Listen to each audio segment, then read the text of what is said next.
Hi, எல்லோருக்கும் வணக்கம். நான் உங்கள் டாக்டர் ரவிவேன் பேசுகிறேன், உங்கள் ஜென்ரல் இன்சூரன்ஸ் கன்சல்டன்ட்.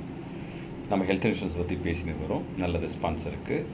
இப்போது ஹெல்த் இன்சூரன்ஸில் 2 விதமான இழப்பீடு வழங்குமுறைகள் இருக்குது. ஒன்று கேஷ்லெஸ் மெத்தட்னு சொல்லுவாங்க, இன்னொன்று ரீஎம்பர்ஸ்மெண்ட் மெத்தட்னு சொல்லுவாங்க. கேஷ்லெஸ் மெத்தட்னாக்கா ஒரு இன்சூரன்ஸ் கம்பெனியும் தேர்ட் பார்ட்டி அட்மினிஸ்ட்ரேட்டர் ஒருத்தர் இருப்பார். அவர் கூட ஒரு டைஅப் வச்சுட்டு அந்த டைஅப் அந்த தேர்ட் பார்ட்டி அட்மினிஸ்ட்ரேட்டர் ஒரு பர்டிகுலர் ஹாஸ்பிட்டல்ஸில் ஏற்கனவே பேசி ஒரு predetermined amount, all procedures எல்லா ப்ரொசீஜர் ஒரு ப்ரீ டிட்டர்மெண்ட் அமௌண்ட்டில் ஃபிக்ஸ் பண்ணி வச்சுருப்பாங்க. ஸோ அவங்க ஒரு கார்டு ஒன்று கொடுப்பாங்க. அந்த கார்டை கொடுத்தவொடனே நீங்கள் போய் ஹாஸ்பிட்டல் அட்மிட் ஆகிட்டு உங்கள் ட்ரீட்மெண்ட் எடுத்துனோம்னா அந்த நெட்வொர்க்கிங் ஹாஸ்பிட்டலில் எனி எக்ஸஸ் அமௌண்ட் என்ன சொல்கிறாங்களோ அதை மட்டும் பே பண்ணாதான் ஃபுல் அமௌண்ட் பே பண்ண அவசியம் இல்லை. இது ஒரு விதம். இன்னொரு விதம்னு பார்த்தீங்கன்னாக்கா ரீஎம்பர்ஸ்மெண்ட் பேசிஸ். நீங்கள் உங்களுடைய யாருக்கு ஹெல்த்து சரியில்லையோ இல்லை ஏதோ ஒரு பிரச்சனை காயப்பட்டாலும் நீங்கள் ஒரு ஹாஸ்பிட்டல் ஏதாவது ஒரு ஹாஸ்பிட்டல், இந்த ஹாஸ்பிட்டல் தான் அட்மிட் ஆகணும் இல்லை, கண்டிப்பாக அந்த ஹாஸ்பிட்டலில் ஒரு 15 பெட்ஸ்னாச்சும் இருக்கணும், ரிஜிஸ்டர்ட் ஹாஸ்பிட்டலாக இருக்கணும். அதுதான் அவங்க கண்டிஷன் போடுவாங்க. சும்மா ஒரு நர்சிங் ஹோமில் போய் சேர்ந்துட்டு நான் கிளைம் போடுறதெல்லாம் ஒத்துக்க மாட்டாங்க. அட்லீஸ்ட் ஒரு 10 பெட் ஹாஸ்பிட்டலாக இருந்தாக்கா ஒரு நகர்ப்புறத்தில் அக்செப்ட் பண்ணிக்குவாங்க.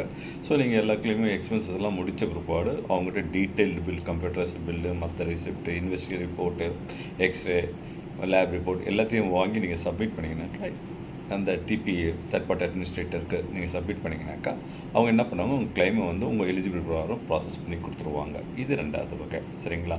இந்த 2 வகையிலையும் பார்த்தீங்கன்னாக்கா நம்ம நிறைய தடவை ஃபீல் பண்ணுவோம், என்னடா இது நான் 1 லட்ச ரூபா கிளைம் போட எனக்கு வெறும் 60,000 ரூபா தான் கொடுத்துருக்கான், என்ன காரணம்?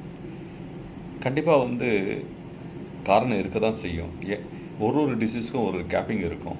ஒரு சில இடத்துல அந்த கேப்பிங் இருக்காது. இப்போ பார்த்தீங்கன்னா ரீஎம்பர்ஸ்மெண்ட் பேசிஸ் போகும்போது நிறைய உங்களுக்கு இன்க்ரீஸ் பண்ண வாய்ப்பு இருக்குது. அதே கேஷ்லெஸ் போகும்போது ஸ்ட்ரக்சர்டு அமௌண்ட்டு ஃபிக்ஸ் பண்ண அமௌண்ட்டு ஒரு இரணை ஆப்ரேஷனாக 1 லட்ச ரூபா தான். அந்த ஹாஸ்பிட்டலில் 1 லட்ச ரூபா தான், கூட 5,000 10,000 ரூபா வளர்ந்து அதிகம். அது ரீஎம்பர்ஸ்மெண்ட்டில் போகும்போது அதிகமாகும்.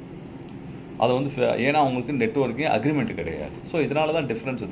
இது மட்டும் இல்லை, இன்னொரு மெயினான ரீசன் இருக்குது. இது நிறைய பேருக்கு தெரியாது.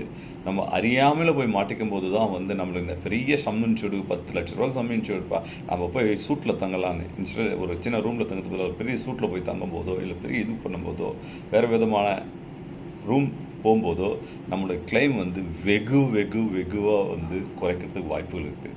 இதை பற்றி நம்ம டீட்டெயிலாக பேசணும்னா ஒரு 10 நிமிஷம் வீடியோனாச்சும் போடணும்.